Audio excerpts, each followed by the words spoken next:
Hello students, we are going to start a new poem. Poem 5, A Roadside Stand. It is written by Robert Frost.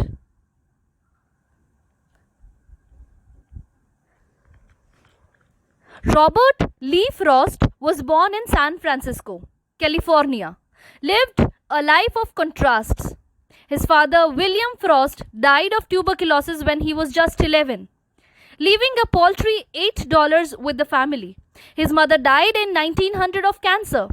For most of his life, Frost battled with mental depression. Perhaps this problem ran in the family. Frost had to take care of his younger sister, who too battled depression. It is saddening to note that his wife, Eleanor Miriam White, also suffered bouts of depression. Despite such a scourge that belittled Frost, he rose to be a literary and cultural icon of America, winning prizes and accolades in plenty. He won the prestigious Pulitzer Prize for Literature 4 times and was made Poet Laureate of Vermont.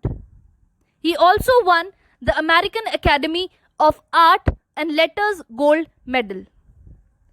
Robert Frost's poem, Stopping by Woods in a Snowy Evening, has been translated to more than 100 languages, and millions of students read it all over the world to savor its deep philosophical undertones. For centuries to come, Frost's name and works will remain enshrined in the minds of poetry lovers across geographies and cultural boundaries. Let's have the quick summary or the short summary of the poem along with the theme.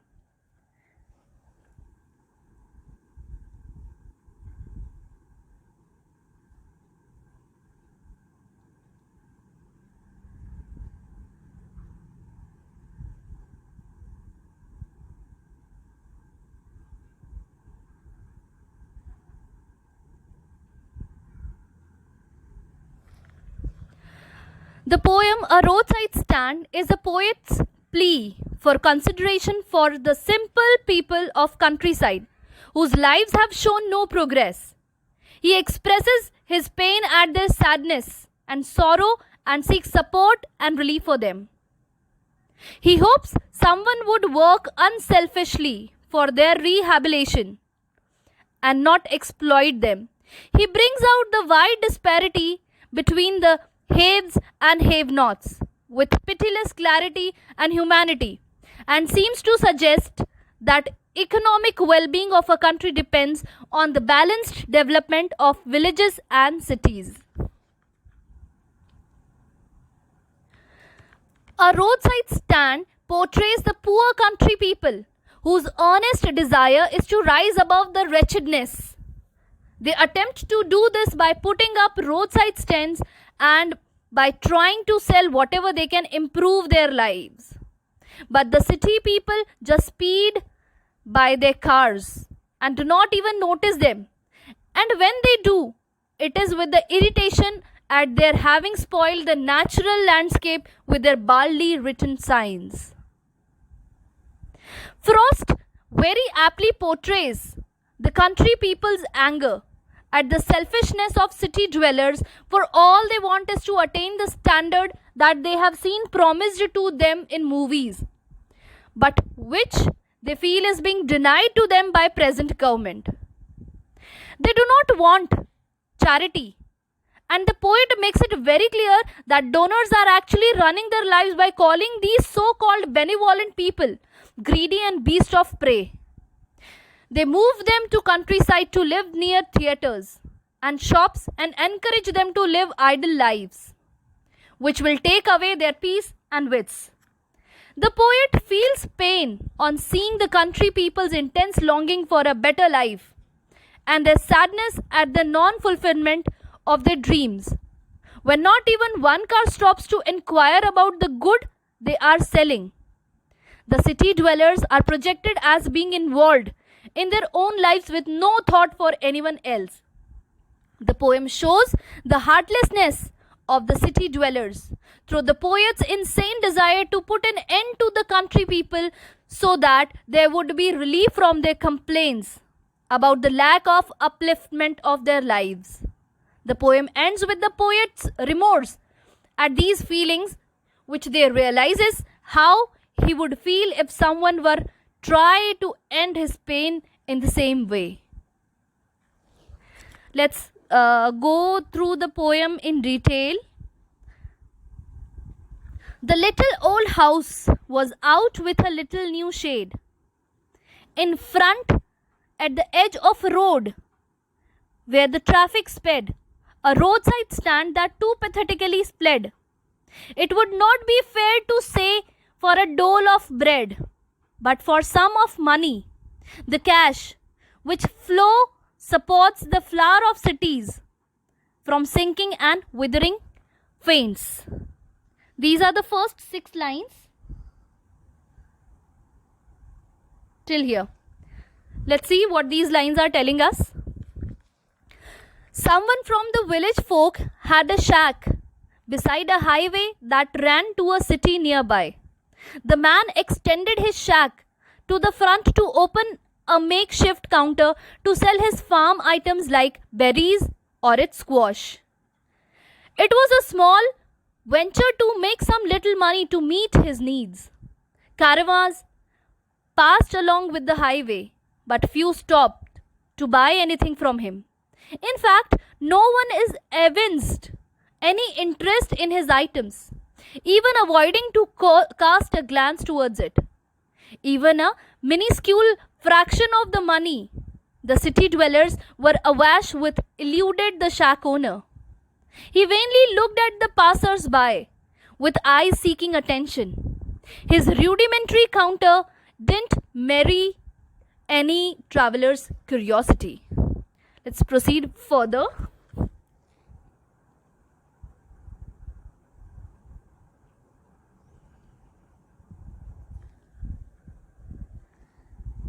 The polished traffic passed with a mind ahead, or if ever aside a moment, then out of sorts at having the landscape mad with the artless paint of signs, that with N turned wrong and S turned wrong, offered for sale wild berries and wooden quartz, or crook-necked golden squash with silver warts.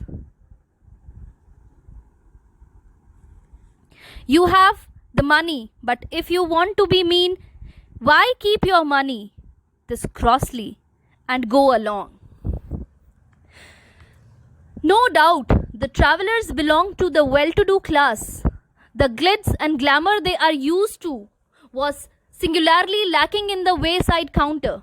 Seldom did they look at it.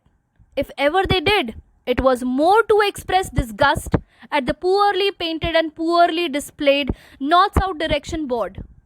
Clearly, they remained aloof. The humble farmer soliciting eyes had little impact on them. The farmer offered wild berries, kept in antique-looking jars.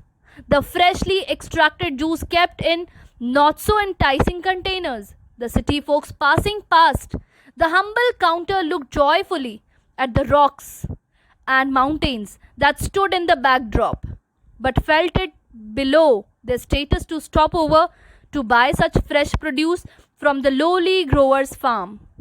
Their wealth had made them blind to such humble but priceless offering coming straight from the fields. Let's proceed further. The hurt to the scenery would be my complaint. So much as the trusting sorrow of what is unsaid. Here far from the city we make our roadside stand and ask for some city money to feel in hand. To try.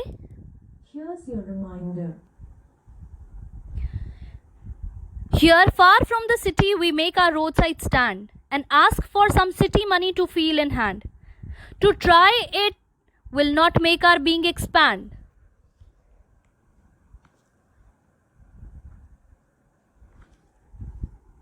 And give us the life of moving pictures promise that the party in power is said to be keeping from us. The ramshackle sack stands as a blot against a beautiful backdrop of greenery and distant mountains. For the bloated travelers, the shack is spoiler of landscape. They avoid looking at the counter, unmindful of the fervent desire of humble villagers' imposition. This indifference of wealthy city folks is clearly disgusting. The political power is clearly titled in favor of city dwellers.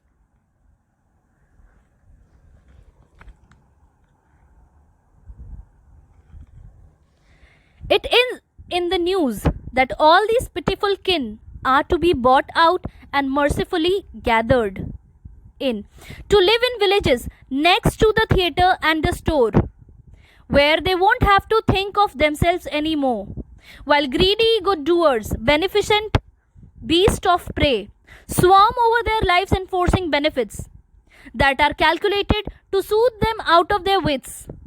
And by teaching them how to sleep, they will sleep all day. Destroy their sleeping at night the ancient way.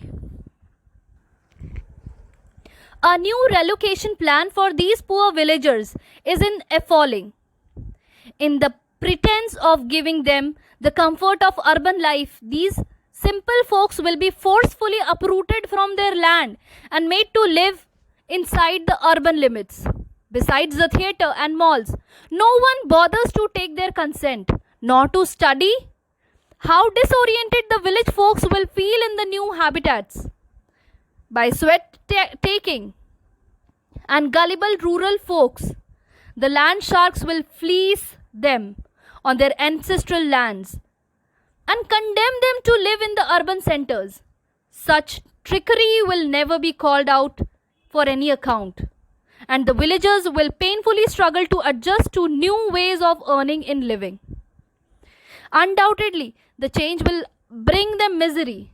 Their simple lifestyle will be destroyed, and in their new habitat, they will lose sleep, implying that life will become riddled with the difficulties. On the other hand, the manipulators and the wolves in the grab of benefactor will enjoy their lives in great luxury.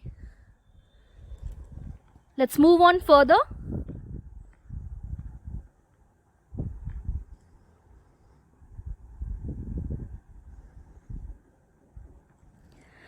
Sometimes I feel myself I can hardly bear the thought of so much childish longing in vain, the sadness that lurks near the open window there, that waits all day in almost open prayer for the squeal of brakes, the sound of stopping car, of all the thousand selfish cars that pass, just one to inquire what a farmer's prices are.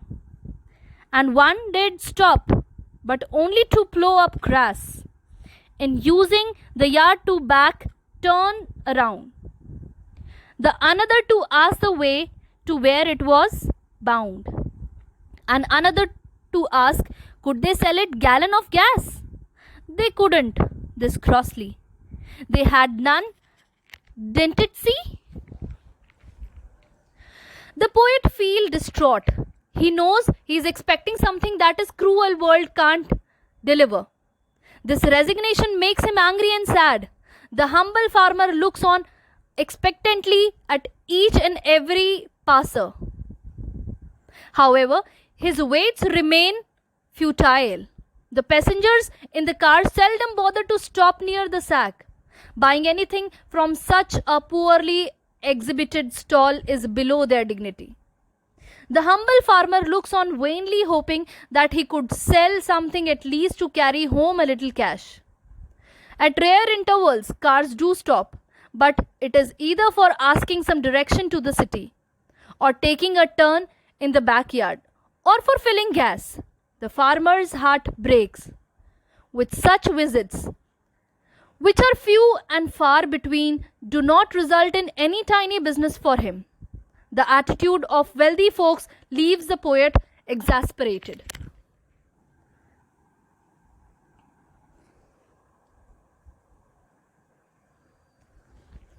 No one in the country, money, the country scale of gain, the requisite lift of spirit has never been found.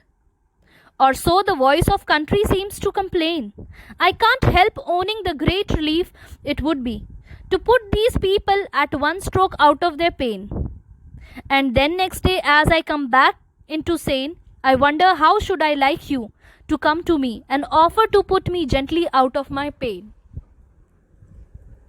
Our last stanza says, the poet regrets that despite of enormous wealth of the country and its vast source of earning, social welfare and the concern of downtrodden rural areas have never been the national agenda. The conscience of the national is muted and muffled toward the citizen who barely scratch living off their lands. The compassionate poet dreams that he could, in one masterstroke, banish the sorrow and suffering of toiling and deprived masses from the morass of poverty. But when the magic spell would get over, hard realities would bite. It would make the sagely poet sad again. He wants his reader to offer a helping hand to overcome the shock. I just hope you have understood the poem well.